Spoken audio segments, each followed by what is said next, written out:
Ladies and gentlemen, please rise for our national anthem, performed this afternoon by Peter Griffin and his dirt bike.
What's up, guys? This is Justin Brayton. David Iser and Kevin Keller, a bunch of clowns. You can go ahead and turn your radio off now.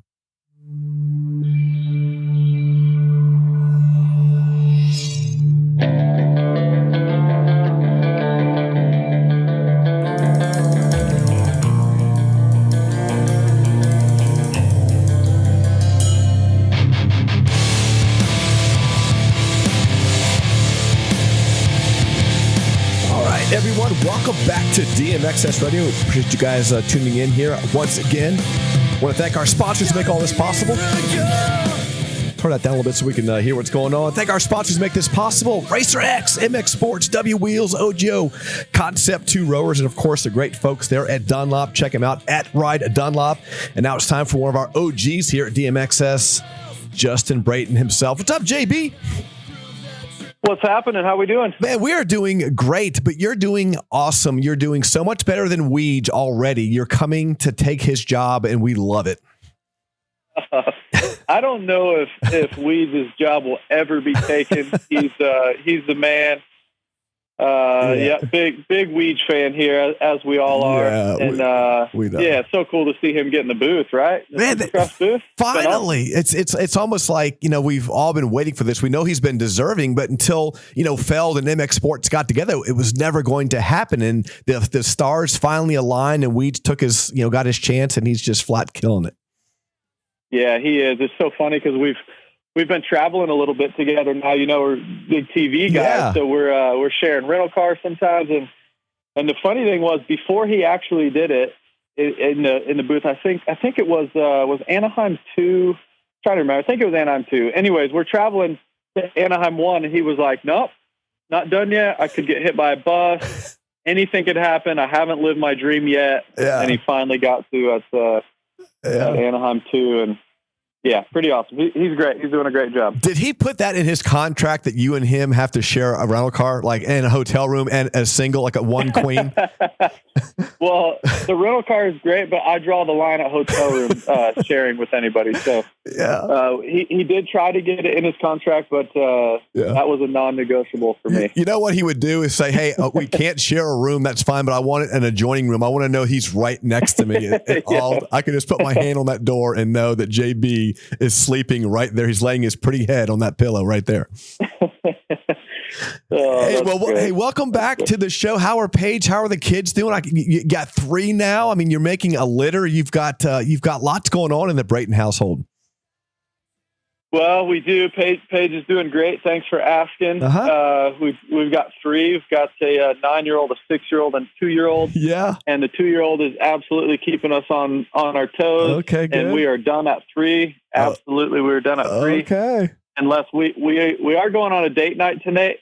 Oh. So, I mean, I will say we're stopping at 3 now, but tomorrow could be a different story. Yeah, don't. I'm kidding, but everyone's doing great. And actually took Beckham riding today down at Club MX. And then he's got his first BMX race tomorrow night. So, we're in it. Hey, well, I do Ricky's race for at Daytona for 15 years. Our 15th year, I can't believe the amateur race down at Daytona. And so I've watched every pro that we've watched come up through amateurs and stuff. And I've just talked to Nick Way and all these Timmy down there with their kids coming through.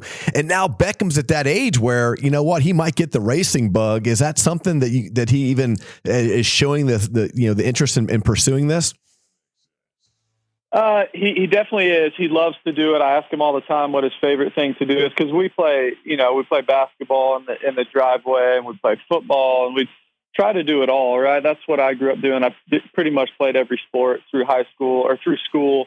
And so, yeah, I'm trying to kind of teach him the same thing, but it always goes back to his favorite thing to do is motorcycle riding and BMX. So, thankfully here, just near Charlotte, we got Rock Hill BMX track, cool. Which is they're having worlds here in like a couple months. So it's a world-class facility. So he's going there. And I think, that's a great part of dirt bikes is BMX could lead into that ride. And you see a lot of these guys today that have such a good BMX style, and they could go ride, a BMX, a skate park or anything and be really good. So, we're kind of slow rolling it. Who knows if we'll actually want to do it at a high level, but we're just having fun with it now. And it's fun to see him progress and see him really just having fun. I used to go to a lot more races. I used to go to, Loretta's every year and most of the supercrosses and motocrosses, but now it's mostly just Ricky's race and some of the Red Bull stuff. But, watching what the 65s are doing now in supercross down there on the amateur track, JB, I would be very skeptical in getting my kids into what kids are having to do now on mini bikes to compete. Well, it's unbelievable. I say that to people all the time. I'm like, you should watch a video of me riding an 80.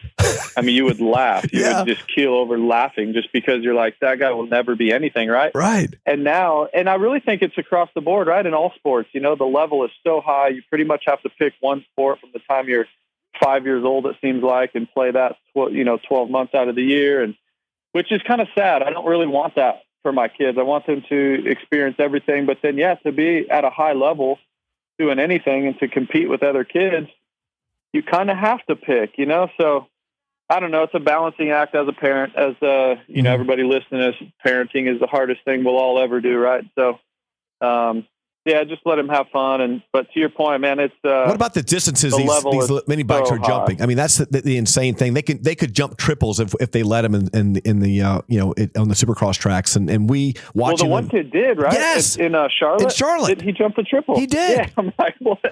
That's crazy. So, I mean, I totally understand it. And then watching the stress on Timmy's face and Nick Way's face, and then watching what Danger Boy's going through now, it's like you want them to follow that and have that passion. But you also have to understand, the elevation of what the sports is right now, and you have to the things you thought you do on a 125 or a 250F are now on a mini bike and super minis for sure. Yeah, absolutely. It's pretty fun to watch, though. I'll tell you what.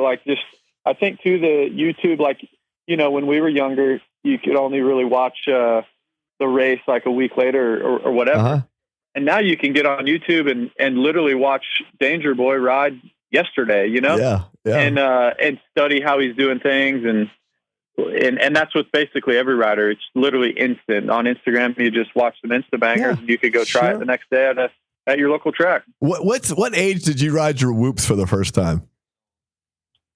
I mean, actual whoops. I probably just showed up to my first ever arena cross, right? Here in high school, and just like, all right, I think I know how to hit these. I don't know. You just come into them, right? And then I remember Denny Stevenson told me, he's like, dude, you got to go through those in fourth. And I'm like, fourth? There's no chance I'm clicking to fourth to go through those. There's no way. Like, he's lying to me. Now kids are building those on tracks now. They're riding on smaller and smaller bikes. It's can imagine how intimidating that is on a mini bike or a super mini hitting some freaking whoops.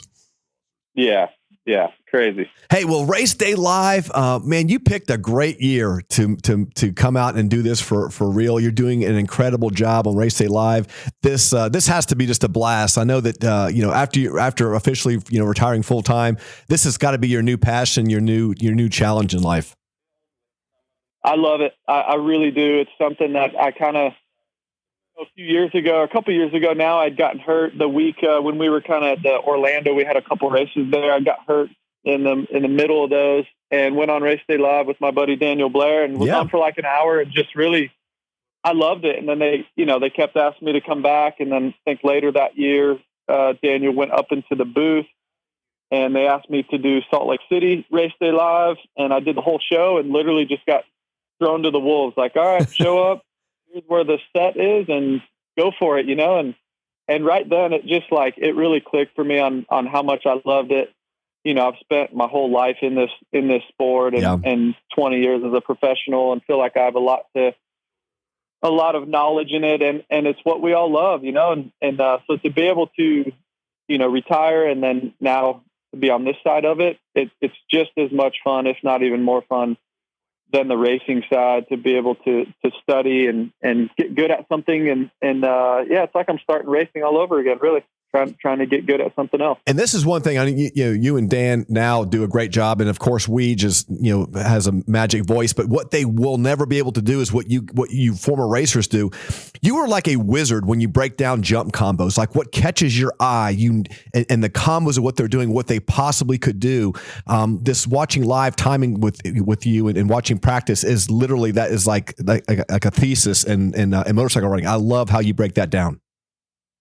Yeah, and that was even something while I was racing. I loved that. I loved walking the track. That was literally my favorite time of the day, was walking the track to try and see if I could get an edge on somebody or what combos we could put together. And then first practice, trying to be the first one to do something. And so now being on this side of it, I love analyzing that, right? Like here's what I think could be done. Or even, I talked to so-and-so after track walk, and they think maybe this could be possible. And so then we, talk to the camera guys or the producer who's in my ear, like, hey, go to this section. I'm pretty sure it's happening. Jet's looking like he's sizing it up, like he's going to go for it this time. And sure enough, sometimes I get lucky enough to call it as I see it, So, and that's a lot of fun. And then just getting trying to get more and more fast laps on the screen, and when guys are setting it up and when they're not. And this year, we've got a couple, the double boxes where I forget what race it was, but it was like 3 weeks ago where Tomac and Jet were going back and forth on fast laps. And then we would catch Sextons, and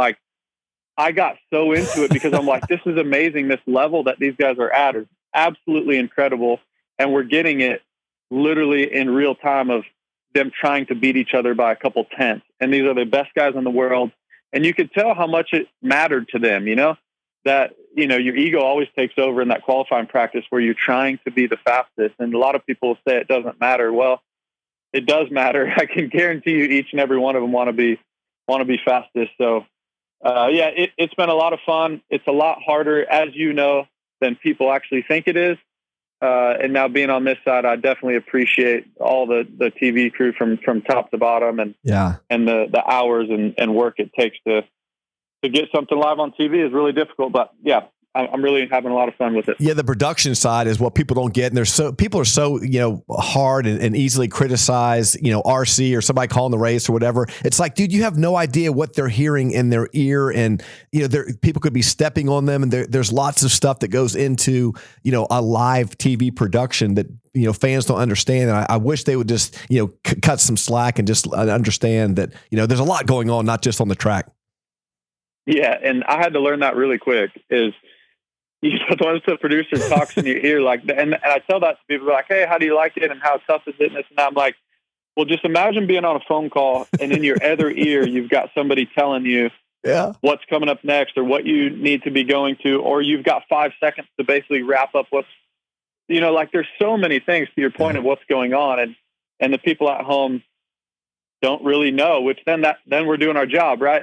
If you can't tell at home, then doing a good job. But unfortunately, that's the world we live in now. But for RC, it's really difficult because, and the live, the actual broadcast, because they're having to call it with split seconds. Qualifying is a lot of fun to call, and we do a lot of different segments, and it's all kind of pre-planned. Some of it's off the cuff. But for Ricky, you're seeing stuff, and Lee or Weege or whoever's in the booth, you're literally seeing something for the very first time. You have to call it exactly how you see it, and you got to be really, really quick to get your point across on what's happening. It's so extremely difficult. So, I'm with you, man. I can't stand when people criticize, but it's in every sport. It's like such a bummer. But I think I think Ricky does a great job. And I, like I say to him, I'm like, man, anything that comes out of your mouth, we all like it's 100%. Like it's true. You're the GOAT. Like you can say whatever you want, and your perspective is amazing. Like I love hearing it, and all the calls that we have during the week. Yeah, I've loved getting to know Ricky even better, and what an awesome guy, and so much knowledge in the sport. Yeah, I told him once at Daytona when he first started doing it, he was talking about, getting all this negative feedback and stuff. I said, Ricky, there's going to be fans that always love you, that you can't do anything wrong. And there's going to be fans that always hate you and you can never do anything right. I said, just worry about the middle guys, because that's, there's going to be people that, you beat their hero and they're never going to like you. I said, but just, the middle ground is what I have to worry about. And, he's done something. He's just exponentially gotten better. So I do like that. And then I think with Weege, I love the other people in the booth, but I think Weege and him are just so comfortable. And I think that brings out the best in RC. Yeah, I agree as well. And that job, when I was racing, it's like I didn't even know the difference between the two jobs, right? The analyst and play, like I didn't even know any different. Yeah. But now, like, it's crazy that how much, like for Weege's job is extremely difficult. Try to get you in and out and it's a tough job. Yeah. It's an absolutely very, very difficult job on both sides. And, but it's also for me, it's a new challenge of, trying to get good at something. I've got Feld is got a solid broadcasting coach that I work with all the time, and I'm trying to get the much out of him. And, I tell people all the time, I'm like, I'm a 450 novice rider now in a new career. You're like us I'm now. Enjoying it. Trying to get to the pro level again. Hey, well, thankfully we have a weekend off to catch our breath for last week. There was so much to talk about with that race. And after you're done RDL, where do you go? Like, where do you go watch the race? And what's your day after you're done with RDL? Yeah, so we'll basically have like an hour to get some dinner, and then me and Dan are basically calling to the bowl, to the live stadium. Oh, so you're basically an extension of Race Day Live. So then I'm calling the race all night long. So tell me, when you totally go different. Yeah, when you go live, and it's one of those things. And you were just talking about RC when everything with the live stuff is, and they have to only call what they see on the monitor. And it's that hard when you look out and you say, oh my gosh, and you see something that's completely away from the action. Well, on RDL, I definitely make a point to try to not. I'm always talking to the monitor, but then the live anywhere to the stadium, I feel like I can broaden out a little bit because not a lot of the guys are just looking up at the big screen, which is what we're seeing on the monitor. Yeah. So if most of the time, if there is a battle up front, the monitors are on that or the cameras are on that. But if there's a big crash, I like to call it as well because there's 50 or 60,000 people that can see that. They're not just watching, of course, the monitor. So it's a lot of fun. It's totally different. It's getting some reps in to actually call the racing because on RD, obviously we don't call the racing. It's just qualifying. So two kind of totally different things. But yeah, it's just kind of an extension of RDL, the same crew that's on during the day, and qualifying goes into the live night show. What did you think of when you first saw like the impact? It was like a little bit of a delay for the impact between Barsha and Jet. But what was your reaction as a racer, as an announcer, as a fan when you initially saw that impact? Well, initially it's Barsha, and I really like Justin, but him and I had some run-ins while we were racing, like most people do. And that angle that he brought into the turn is a standard 51 angle that I'm like, dude, you cannot do that, So that was my initial reaction of like, oh my goodness, like this where was he going? The worst one of all time. Yeah. Where was he going? Well, and then you pan out a little bit, and it even gets better because here's Freeze, your on other the inside nemesis, of him, even creating a tighter angle to the turn. So it's like, oh my goodness! And I've seen this. There's a one picture going around that it's Jet on the ground, and it has Barsha looking at him and Vince looking at them as well. And like, that sums up like the last 15 years of those two of like, oh my goodness. But then after now I've watched it, obviously Justin didn't mean to do it. Right. But he was running for his life from Vince. Sure. And then Jet did cut down. You know, it is the first lap, so you got to be aware of that. But that angle that they were both coming in was like, that wasn't good. So, but Justin for sure didn't mean to do it. We all know that. I mean, 51 angle is hilarious. I guess you could chalk it up as racing incident, but the blame is, 90% on JB. I think that RC mentioned that, that's somebody mentioned that's a learning curve for a rookie 450 rider too. On the first lap, you don't cut down where there's not even a rut yet. Like he was so far on his cut down that there wasn't even a line there. Yeah, that was the race line, right? He had been doing that a lot throughout the day because then it sets up your angle to the next 90-degree right-hand turn. Yep. But to your point, on the first lap, everyone's going everywhere.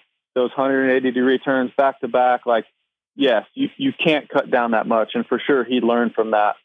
But I really think it all stems from Justin did something to Vince in that right-hander or before that. Yep. And he was running from Vince, and he was like, "Oh no, I got to go in so tight." And then Jet was the unlucky guy that went down, but thankfully he's okay. I mean, could you imagine if that was like a season-ending injury? I mean, just devastating. He moved his leg at the very last second. It was going for his leg. I mean, Jet peripheral just got that where he moved his leg, thankfully, because that would have been season-ending and maybe even career. Who knows? That could have been just horrible. Yeah. What about the red flag stuff? That was the red flag thing to me was just as bizarre as the setup of the T-bone, because it was some of the best riders in the world who are trained to look for this stuff. They all missed it. Yeah, and that's where it starts and ends with me. It wasn't just one guy. It was, to your point, some of the best riders in the world. It's very ruddy. You're coming right out of a corner.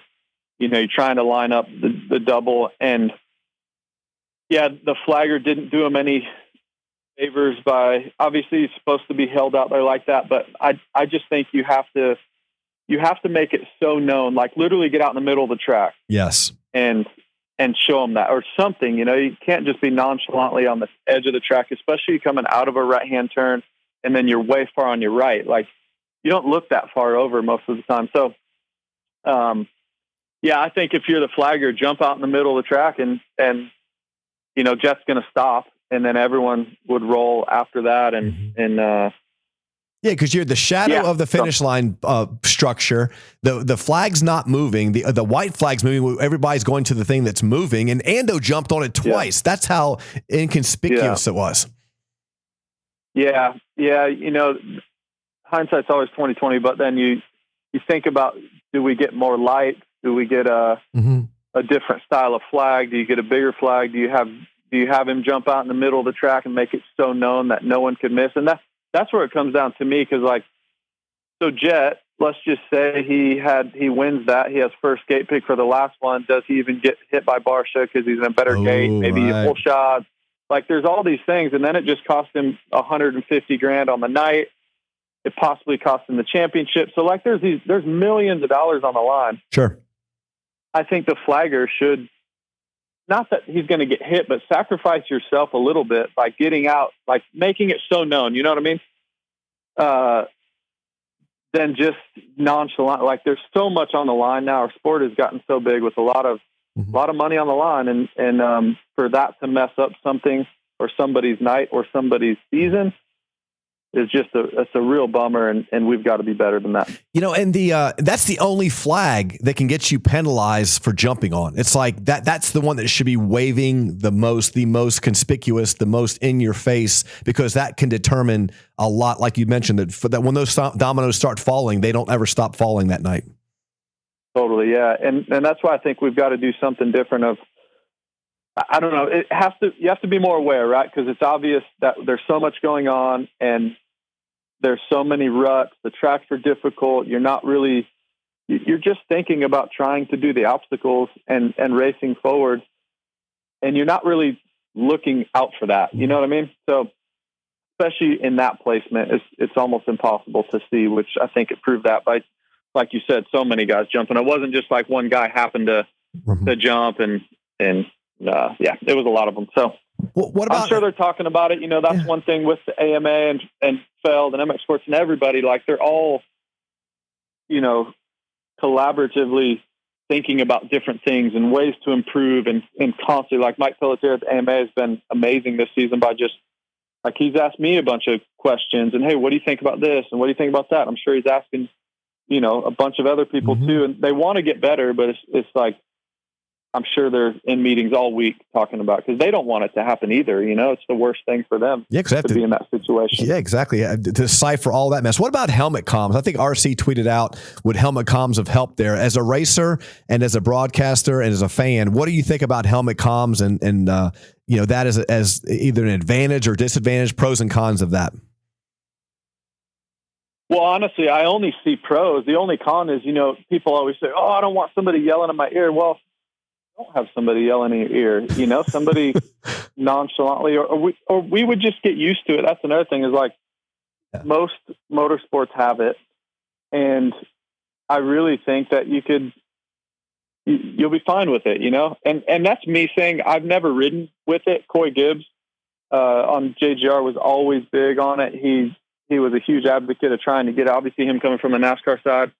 I never did try it, but I feel like, I think it would be awesome. And then you take it a step further as a fan of the sport now or broadcasting, like you said, like imagine getting some of this footage on TV. Yeah. Or you can buy your favorite riders, like you can do at NASCAR. You can chime into Kyle Busch's radio like that. That would just be unreal. So I think the riders would get used to it.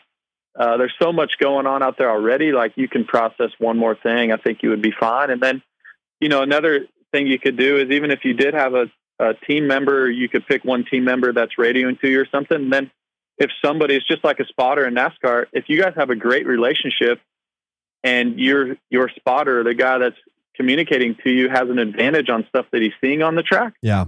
Like that's another element to racing. Like, oh wow. Like, so-and-so has the best spotter in the business. Like he picks up on all this stuff quicker than anyone else. Oh, I want to get that guy on this team, It could create a whole new dynamic, which I think would be really cool. What about like when Jet jumped the wall at St. Louis and then Tomac's mechanic would say, jump the wall. Like that to you is fair play during racing. Oh yeah. Okay. Yeah, I think for sure. Yeah. And if you listen to a NASCAR spotter, to me, like they're like a 911 operator. Their voice never goes up or down. It's just, but their cadence is awesome, and it's almost like it's like poetry. Like listening to the, how they go through it. To me, it's kind of addicting to listen, knowing that that's all that they're doing. That all that goes into the race, and I think Supercross would benefit. Especially for safety. Red flag, finish line. Red flag. Yeah. A red cross that's flag. Not going to mess you up, especially if you're, I don't know. I just think we have so much going on already. And our brain just processes it, right? Like we don't know, we're shifting and clutching and braking and throttle. Like all this stuff is just so natural. And then I think if you're just listening, I don't know. I just really don't think it'd be that big of a deal. I think it would add a huge element to our sport for viewing. But to your point, safety would go up a whole nother notch. And, when you think about the safety aspects of things and the sport continues to grow, think about all the stuff that we have done to make the sport safer. And I think if nothing else, if that's just the start, because JB, you raced a million miles. How many times did you look at your pit board when you went by it? I mean, hardly ever, dude, to be honest. It's like hardly ever. And it's only once every minute. So a lot happens in that minute by the time you come around. And I love when they show, the mechanics and all the pit. I'm like, nobody saw any of that. Nobody. You did all that work. Nobody saw any of it. Yeah. Yeah. You'd glance over every now and again when you start to get a little bit tired. You're like, man, how many laps do I have to go? And then you look over and you're like, 6 laps. What? I've got 6 laps to go. You're like, I wish I wouldn't have seen that anyway. Yeah. Mentally it messed you up. Yeah. Well, they'll figure it out. Like you said, the AMA fell. I know they want the best for it, and for me, it's a no-brainer. It's like it's evolution of the sport, and I'm all about that. Hey, I talked to RC down at Daytona, and he was mentioning that Jet. I didn't even know this. He danced as a kid. I guess he took dance lessons or was a dancer, and he kind of considers that a little bit of why he's so light on a bike. And DeCoster, I just interviewed DeCoster last week, and he said he's never in his 150 years in the sport seen anybody lighter on the bike. And I'm just wondering when you see that, we all appreciate it, but how does he do it? How does he levitate? It's a great question. I think some of it has to do with his bike setup as well. Like, I think he's on the front end of the way he's setting up his motorcycle. Typically in years past, especially 4-stroke era, like a lot of us were going so stiff in the front and then kind of soft and slow in the rear. And lately, I'd say the past 5 years, people have went away from that. Kenny sets his bike up different. Mm-hmm. He sets his bike actually more similar to Jet, and you could say that Kenny's really light on the bike as well. So I think part of it's that. Part of it's just he's amazing, man. He just is talent, absolutely amazing. The way he gets around the track, the way he sees the track different than everyone else. He picks up on stuff. And someone was asking the other day just about, when James was here, James would do all these crazy jumps that no one was doing. And the thing is right now, like all these ways that Jet is winning, it's jumping the wall at Seattle. Mm-hmm. But he obviously didn't win, but he was doing that. But other guys were doing that. He just did it more consistent. Better, yeah. He did it a little bit better. And then Daytona, that quad, that he ended up making a pass on that Eli didn't do till late. Chase was doing early. But, like, he's not doing anything necessarily different as far as obstacles. He's just doing it better. Good point. He's doing it longer into the race. And he's staying just a little bit lower. He's accelerating off, like, even just an on-off. If you watch his bike on top of the tabletop, there's no squat in it at all. So it doesn't take that millisecond to squat and then drive. It just literally, the second his rear tire hits the top of the tabletop, it's accelerating forward. And pretty much every other bike, it just takes that little bit, just that very split second to squat and then drive, where Jet doesn't do that. And it makes him seem lighter on the motorcycle than, so I think it's a combination, going back to answer your question, it's a combination of his obviously his skills and the way he's setting up his motorcycle right now is absolutely amazing. It's so fun to watch, but also he makes it look so easy that it's like, man, I want to get out there and ride that. I want to ride that track. And then you watch and you watch somebody else. It's like, nah, never mind. Yeah, I'll stay in the booth. Hey, I know you're team old dude, and I mean, because you've earned it, and I know that you're guys like Tomac are the veteran guys that are teaching these new kids some tricks, and for him to win in St. Louis, I mean, what did that show you about his resilience? Nursing this injury he didn't talk about for a couple weeks. He just will not go away, and this championship, I know that Jet obviously has a pretty good points cushion right now, but a lot of that evaporated in St. Louis. It did evaporate, and it evaporated to the last guy that he would want to lose that to. Cooper Webb. Obviously, we're both big fans of Coop, being a North Carolina guy, and Coop's another one, just like Eli. They're just resilient. They will not give up, and I think that's why they're both 2-time champions. That's what it takes to be a champion, and to go back to Eli, it's been so amazing to watch him this season. And on paper, the results haven't been great, but I'm telling you, there's different sessions and even press days where he comes out and he's absolutely firing. And then sometimes it just by main event, he gets a bad start and it just kind of goes away. And I think that's what happens when you get older is you don't have it as consistently as you once had it, where at one point, Eli couldn't do no wrong, and just every weekend, just bang, bang, bang, just knocking out good results and good starts. And now, it's competitive as ever, the field. But also, I just think once you get older, it's like the risk level comes back just a tiny bit. You don't even realize it is, but it's coming back just a little bit.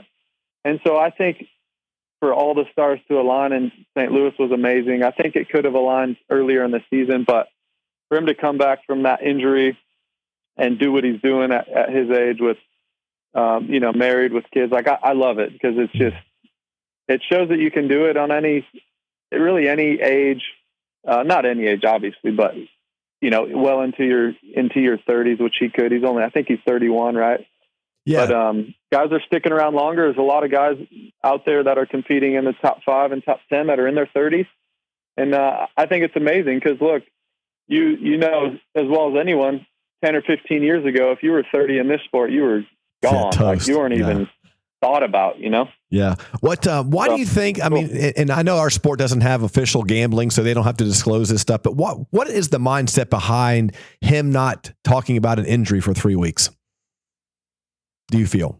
Well, as a racer, you always think that you don't want to give your competitors any edge. That's what you think. But now being on the broadcasting side, like we could make Eli look so much better the past 2 weeks. Yes. Than he thinks. So, but I know what he's feeling as a racer. You don't want to give any other rider ammo, and you also don't even want to accept it as a racer. You're like, nope, I'm good. I'm fine. Look, I know it's hurting a little bit, but I'm going to try and override it. So you don't even want to say it because then you're going to believe it more. If that makes any sense. And I think he got just to keep it in. Yeah, that's a great point. And he just got so many questions about that back. I think the questions from the media, he just didn't want to have that same thing with his back. Like, it's like you mention it one time, then he gets 1,000 questions about it. I think maybe he just wanted to, like you said, to take attention off of it. But it makes a lot of sense when you said too, he doesn't even want to admit it in his own mind that he's hurt. Yeah, sometimes you don't want to say it because as soon as you say it, then you believe it more. And then you will get more questions and you feel like you're making excuses, which obviously Eli's not an excuse guy. Right. And also I just think Eli doesn't even want to talk about it. Like we don't see him much on social media. He's not a big talker. He just wants to go do his business. Mm-hmm. So he doesn't even really care to talk about any of it. And I respect that. I think that's fine if that's the way he wants to go about it.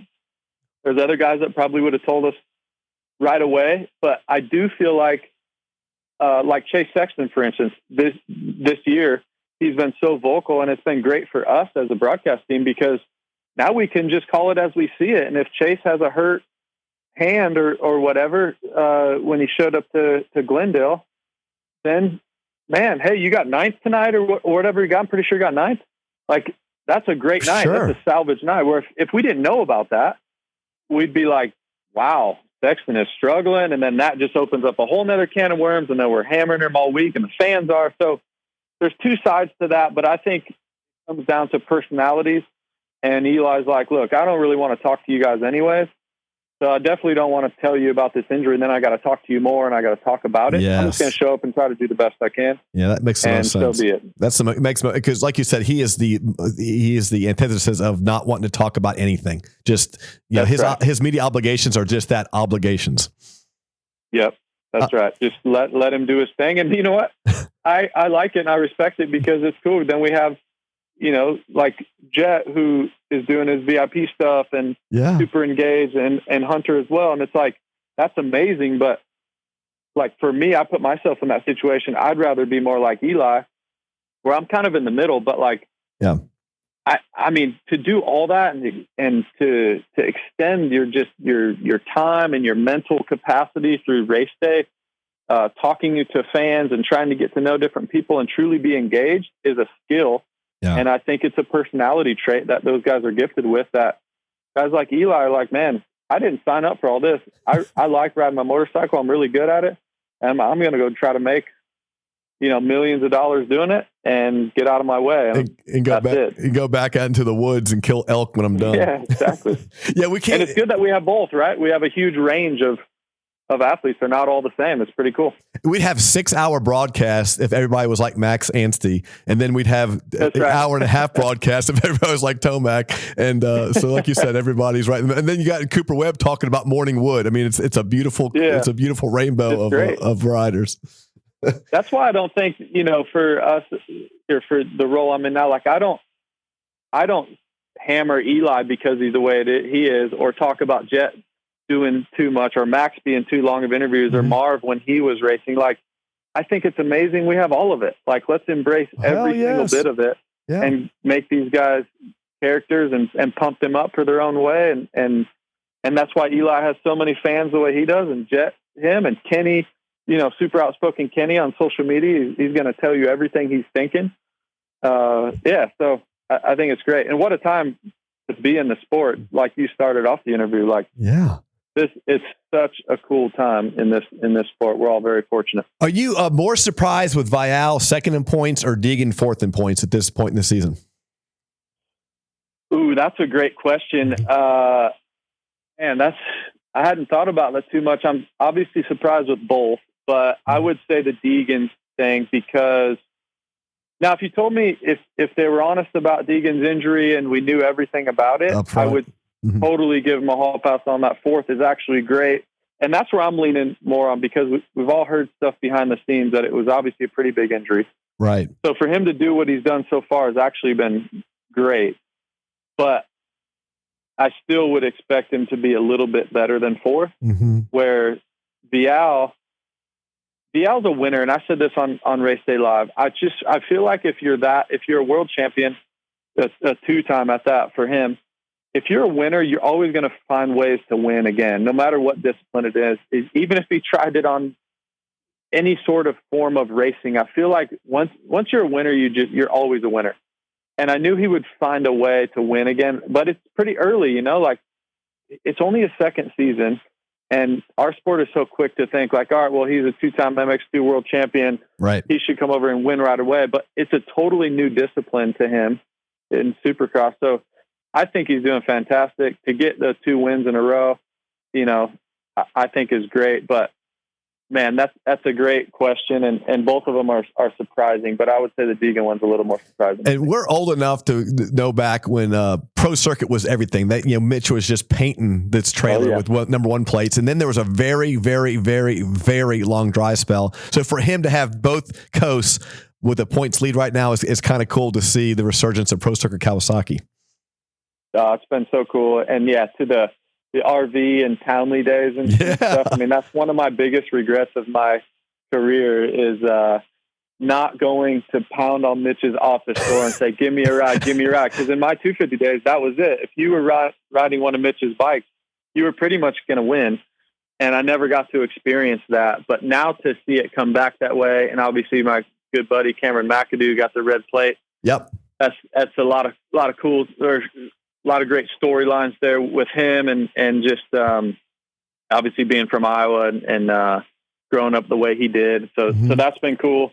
In Kitchen, I mean, what else can you say? Talk about going to the next level, maybe the best 250 rider on the planet right now.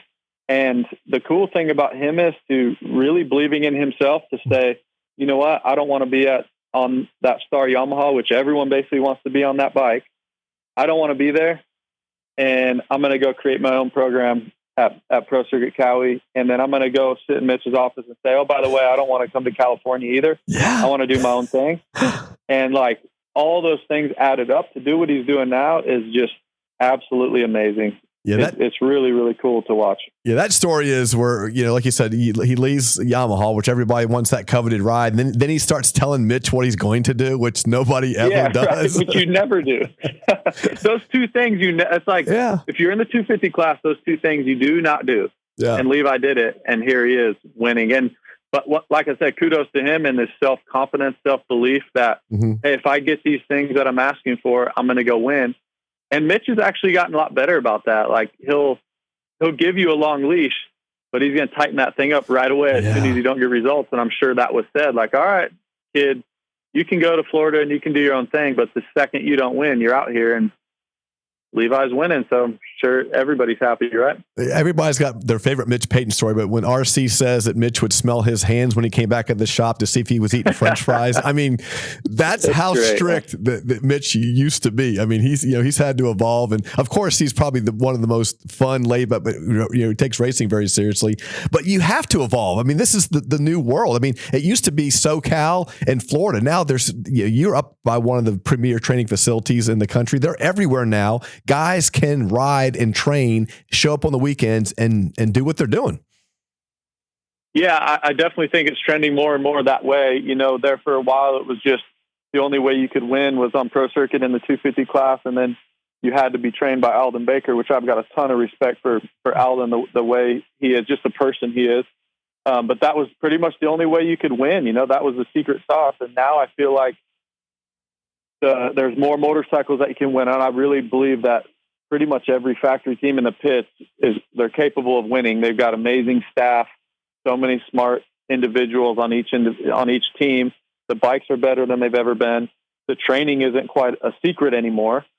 And also at the race, like, you have so much footage and data and all these different things to tell you the fastest way around the track. So it comes down to your self-belief and what you really want to hear from an individual that you've hired or whatever it may be that gives you that belief. So yeah, there's several different ways to get it done. And it seems like more than ever in our sport right now, there's more ways to just go out and get it done. We'll get this thing wrapped up, but the news just broke that AC is retiring after the end of the Supercross season. I know that this was been, there's been some rumors about this, kind of percolating, especially with the latest little injury. Just your thoughts on AC, and I know that this, you're not fully retired. I mean, you're going for the 10th Australian Supercross Championship or something. I know that you're not officially retired, but what about somebody that takes a step back full time? What are your thoughts after hearing AC's doing that after Supercross? Well, the first thing is just the AC as a person and as a kid that I've, watched I never really knew him that well, just in passing in the pits. And then, lately the past 5 or 7 years or so, I've gotten to know him and just what a great kid, what a great man now. And to have dealt with that pressure of just winning your whole life, I can't imagine that. Being the best mini cycle racer maybe ever. That's probably debatable, but yeah, just what a great kid and then racer as well, to be able to come into the sport, win right away, get hurt, deal with some injuries, have some resilience to come back, win a championship, and be at the highest level in the 450 class, win races. And then unfortunately was cut short due to injuries, but I love his perspective on life. I love how deep he likes to get about life. I love doing that as well. Like, I just think it's so cool. And then, what a bright future he's going to have on whatever he chooses to do. So I'm a huge AC fan, like many of us. And kudos to calling it a career. I mean, he could have hung on, right? Could have hung on another 3 or 4 years, probably made good money. But he said, you know what, enough's enough. And I'm ready to start a new venture. The way you came up and the way that, everybody's path is different. But, he said something to me, either this interview or the last one. He said that when he was a kid on 80s, he read in a magazine, I think it was Racer X or maybe Harold Martin's magazine or something, where they were comparing him to James Stewart and Ricky Carmichael. And I remember him saying he read that and thought, what do you mean? I don't want, why would you write that? Why would you put that on me? And unfortunately, that was his narrative throughout his entire career, is that pressure, before he even hit puberty, that he was supposed to be that. And unfortunately, that burden is a lot to carry. And he did it so honorably and so well. But I just hate to hear that's, he was under that much pressure since 80cc bikes. Yeah, and I think that's why I have so much respect for him now, is I can't imagine dealing with that pressure all the way up. And then you turn pro. Yeah. And then now you have this whole other set of pressures, and now it's your, I can't even imagine. I don't think very many people can. And we probably don't even know half the stuff that he's dealt with, but to come out of it like he has, and to have the perspective he has is just awesome. What a great kid. And like I said, grown to be a great man, and everybody loves AC. So hopefully he can, I'm sure, who knows, hopefully be working with him soon. We'll see what happens. I don't know exactly what's happening, or if he's what he's going to do, but I would say broadcasting is in his near future for sure. That would be awesome. And we all feel the same way about AC. Be proud of your legacy, young man. All right. We'll give you the Dunlop 5 questions to get you out of here, JB. You've always been awesome. All right, Dunlop, make sure you check them out on their socials at Ride Dunlop, the best tires, period. All right. Do you wear Crocs, Justin Brayton? I do not. No. Poor Hampshire admitted on the show that he wears Crocs and just got ruined by everybody. I'm like, did he really? Yeah. I'm like, Dude. And then AC said he wears Skechers golf shoes because of his feet are so messed up. They're the only ones that are comfortable. It's like, man, what's comfortable? I don't know why people get such crap about Crocs. AC owns the Skechers. I love it. Yeah. On social media and stuff. He just owns it. All right. Do you have any tattoos, Justin? I don't. I don't have any tattoos. Me neither. Did you ever? How close were you to getting one? Like in your younger days? I've never even gotten remotely close. That's no bash on people who have tattoos, but I'm out. I was afraid my dad threatened me when I was, a young kid to never, ever, ever, ever get one. So I was just afraid of like if I got one, I have to hide it from my dad forever, like until he died. So I just didn't want to do that. Yeah. All right. I just don't know what I would get. Like I don't have anything. Yeah. Like specific that I'd be like, oh, I got to get that. And then I feel like once I start, it's over. Like it's game on. All right, here we go. Leave the whole deal. Yeah, just unleash. All right. Did you have any starting line rituals? After watching Chiz do his little dance, I just think that was the funniest freaking thing. Yeah. The funny thing is, my wife actually videoed that Chiz doing that, and she sent it to me like, "What's he doing here?" I'm like, "Oh, I had to get dressed at MCR in between Chiz and Freeze." And if you've ever seen those two, they've got some ticks and getting dressed. They're like, wow, putting socks. Like, I mean, it's next level. But no, so I've never, now because it's kind of like the tattoo thing. Once you have one ritual, then you got two. And then if you mess it up, you know, so I never even let myself go down that path. Hey, is being on the starting line like being in a men's bathroom where you all in urinals, you just don't ever talk to the guy next to you? The riders never talk to the dude next to him. It depends who's next to you. Sometimes you'll have your couple guys that you will talk to that are kind of outgoing, but then most of the time, it's all business once you're lined up.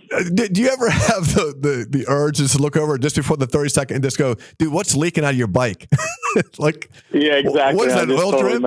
Was that an oil drip? Oh man, I'm sorry. And then the 30-second car goes sideways. I mean, you'd never. Yeah, exactly. All right. I was on the line in between. Remember Salt Lake City when Cooper was yelling at Eli? Yes. I was lined up in between them. You're at kidding. That time, and I'm like, oh my gosh, because I love Coop. Like he was a JGR amateur kid when I was on the pro team. Sure. So, and then me and Kenny are great friends. And you're literally Eli's in the middle, just like kind of like laughing, like what is going on? And I'm in the middle of them thinking, oh my goodness. And then Coop yells at him, whole shots, wins the race, and just rises up. Like I'll never forget that ever for as long as I live. Yeah. But that's the craziest starting line. Yeah. Incident I've ever been a part of. All right. Single over table over single. Is that a quad, JB? Yes. I think it is too. Why? Kevin Kelly's the only one that I know of that doesn't think that. And I know there's other fans, but it's a quad. It's a quad. I don't think RC thinks it's a quad either. I think he's out on the quad, but yeah, it's a quad to me. You know what? Roger DeCoster said the best thing ever. He says, if you jump it, call it whatever you want. So you know what? That's right. Kevin Kelly, suck it, because you'll never jump anything close to that. So you don't get to name it. All right. Last question. Would you have picked up your bike and finished the race like McAdoo after your gear malfunction? That's a tough one. I think if you're in his situation to where you're in the title fight, I think you have to. But if you're, I mean, I don't know. I feel like you find some way to tuck that thing in there or something. But that just proves that's McAdoo, man. He's a grinder. And imagine if he wins this championship by less than 6 points. Right. Imagine that. Like that. I mean, talk about awesome. So I'm 50-50 on that. I don't know. It would totally depend on the situation, and mainly for points. Yeah. If I was totally out of a championship and not even like, if I'm way back, I'm probably pulling her in. And I'm in a group text with Weege and everybody. I didn't even know, because I'm watching the broadcast. I had no idea there was explicit X-rated material of him out there. Yeah. Like when they started showing me those videos and pictures, I'm like, his hero ranking went up in my book. I'm like, so I'm thinking, oh, it's whatever. It's extreme as you possibly can imagine, and he still did it. Yeah. And just running it on a motocross a gripper seat. I know, right? Hey, DeCoster had the best line. He said he would have done the same thing, but he would have wished that it was warmer than in the stadium. Yeah, exactly. Was that Detroit, right? Yes. Yeah. And McAdoo owned it. He did it. He was perfect to his social media posts and stuff. And he played it perfect.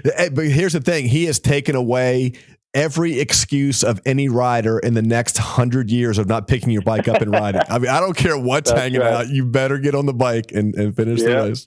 Well, JB, you've been an old school guy from DMXS way back when, man. We definitely appreciate that. You're killing it.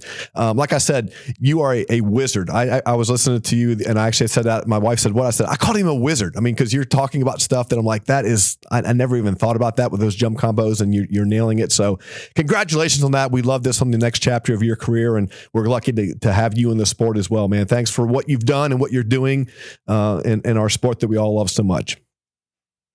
Awesome. I appreciate the kind words, and love to come on anytime, and we'll talk soon. Hey, isn't it a lot better when Kevin can't make the show? Isn't it this is so much better when Kevin can't drive? This show was great. This show was great. I don't know if we've done a better one. So thank you for that. Great. We love you, JB. Thanks, brother. Talk to you soon. See you, man. Bye. All right, there we go. Justin Brayton. Wow, Race Day Live, just absolutely amazing. I do miss Daniel Blair. He's one of my good friends too, but he has stepped right in there and just picked up that because everybody loved Daniel Blair, from DB to JB. So we appreciate that.